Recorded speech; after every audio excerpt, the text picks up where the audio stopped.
Sorry. Model your defensive philosophy or just your love for defense after? Is there like a coach you watched growing up you heard about reading or watching?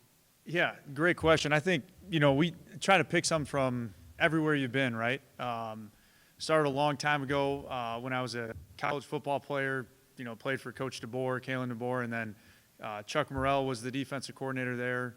Ryan Grubb was there. So that's kind of where it all started, and then it kind of goes along the way. Each and every spot, you learn something, pick something up, pick other people's brains, right? You're trying to always find something that can fit inside your system and scheme of execution. Do you think because DeBoer is such a smart offensive mind, that helped make you a smart defensive mind, learning what he's doing on his side of the ball?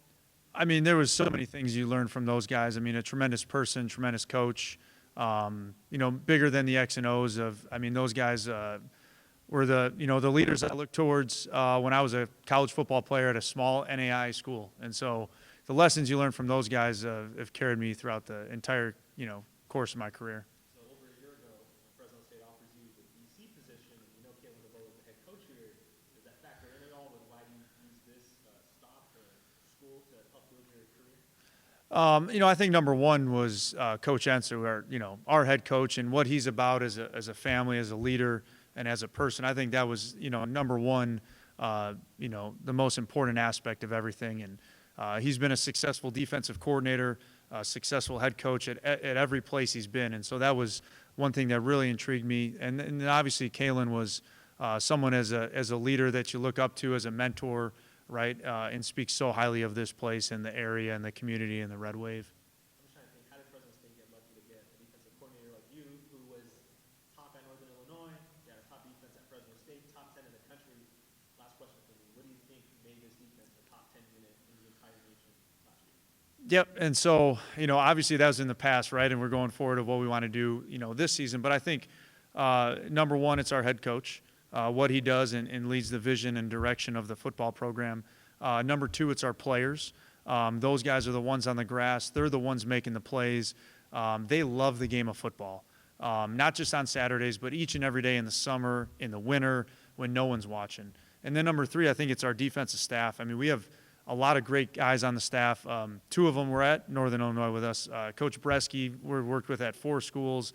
Coach Geely, multiple schools. Coach Hall Oliver, our DN coach, multiple schools. We've worked together. And then Coach Williams to come here and bridge the gap of a guy that's been on staff. And here, that's a huge part. Coach Meyer, who's our Nichols coach.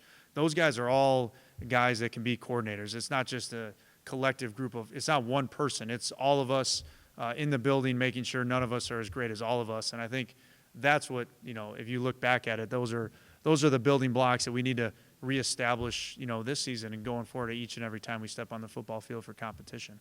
Coach, can you pinpoint any of that one synergy between all the other coaches that really makes this defense excel?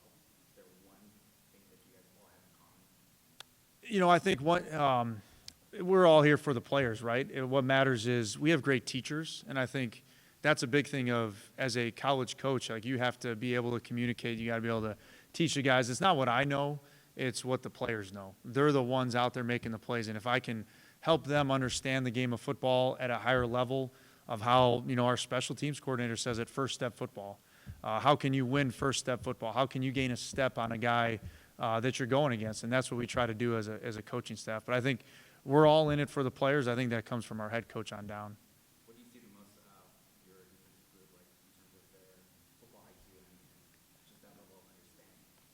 Yeah, I think, you look at a player like Simeon Harris, right? A guy, when you look at those type of players, they're in the film room, not just when the lights are on. What they're doing in the dark comes to light on a Saturday night under the lights, at Valley Children's Stadium. And so I think what they do to study the game is important, so what they do each and every day outside of it, that's how you learn the game of football, and so when they can find a way to put themselves in a position to be successful, that's how you can get that overall outcome that you want to have. Coach, how have you seen Simeon grow as a leader within this program?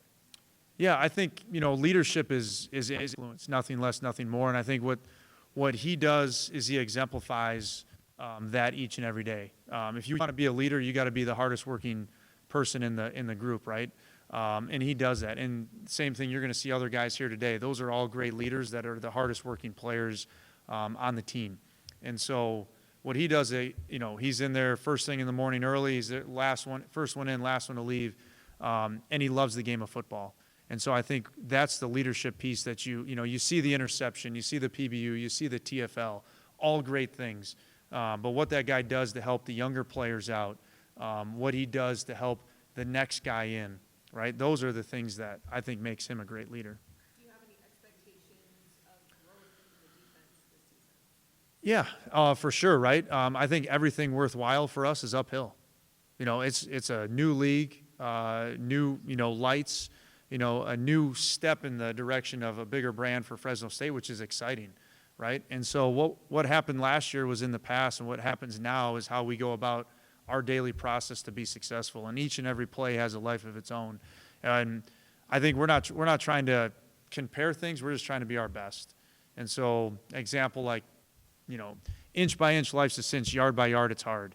And so we can't look at what you want to be at the end. We have to look at each play, each opportunity, what the call, what the scheme, what the technique involves, to be our best. All we're trying to do is be our best, and everything we want is uphill. So it's going to be a battle. It's going to be a climb. We got our work cut out for us this season. Does your approach change at all heading into your second season here?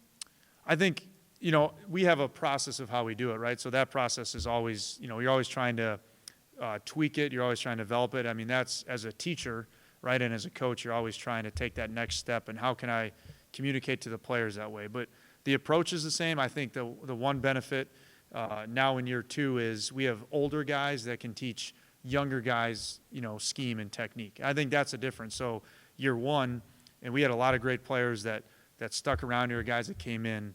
Cameron Bracco was another one that did a heck of a job. AZ, tremendous. Jaden, all those guys that came in helped set that standard. But they heard it for the first time, and now guys that come back have heard the techniques or the calls, and the little tweaks, the changes that we do throughout each season. But that helps. I think the biggest thing is the biggest difference. Coach, you run a lot of variations of that base 4-2-5 defense. Yep. What is it about your personnel and that scheme in particular that's brought you success throughout your career and will bring Fresno State success? Yeah, I mean, I think, number one, we've had great players. They're the ones on the grass making the plays. I think what you try to do, no matter what as a defense is, number one, you got to stop the run, right? Number 2, you're trying to manipulate the quarterback. And number 3, then you're trying to eliminate the explosive plays that can make it hard for the offense to get down the field, and manipulate the field position. So I think no matter what, you just have some versatility in the 4-2-5 where you have that nickel type player that you've seen like Simeon he can blitz, he can play man-to-man, he can drop into his zone, he can run fit. That allows some manipulation of, what the offense is trying to read and what they're trying to attack. Your secondary will be looking very different this year because you mentioned Cam, Brazilian, a lot of guys graduating. What about the young guys like Deontay Harris or Loyal Luzon who are going to be stepping up that corner? What do you see from them this offseason about them stepping up? I mean, they're going to have to take on a bigger role. Yeah, you hit it right on the head there. I think, Jakari was the other one, right? The senior corner for us. And I think the best part, and you're going to hear 2 of them today, and then you're going to see those guys learn from the seniors that were here a year ago. AZ and Jakari did a great job teaching those guys how to prepare for a game. And I know those guys are hungry. They're hungry to have their shot at it. And we have great competition at corner. None of that's set up yet. That's what fall camp's for. You got other guys like Cam Cole, Sammy Hunter, Andre Cobb is in there.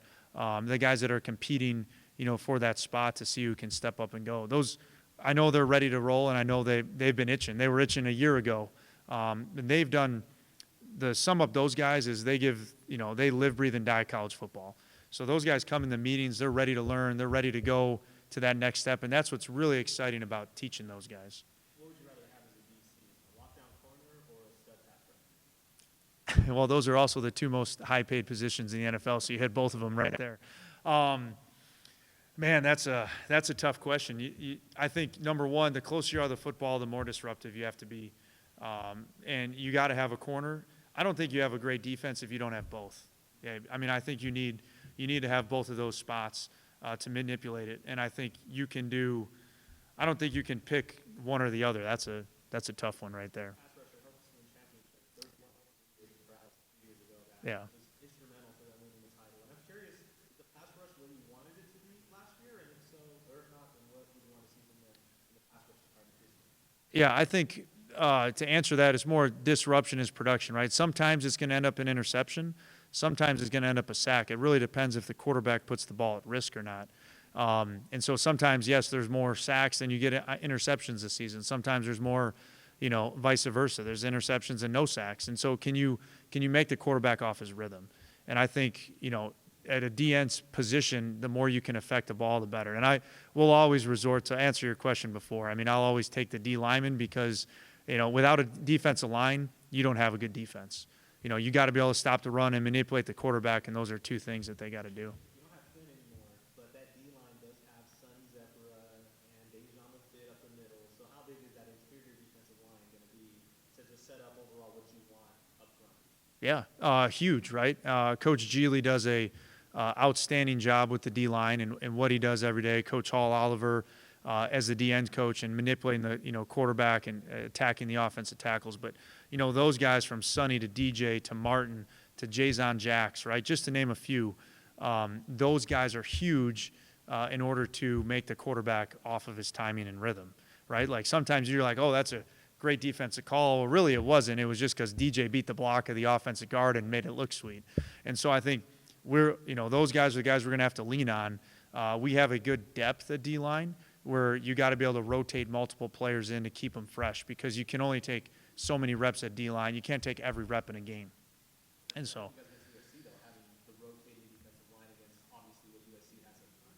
yeah, we're gonna definitely have to rotate guys in there to keep guys fresh and ready to roll. So I know those guys are excited. Yeah, thank you. Awesome. Thank you, guys.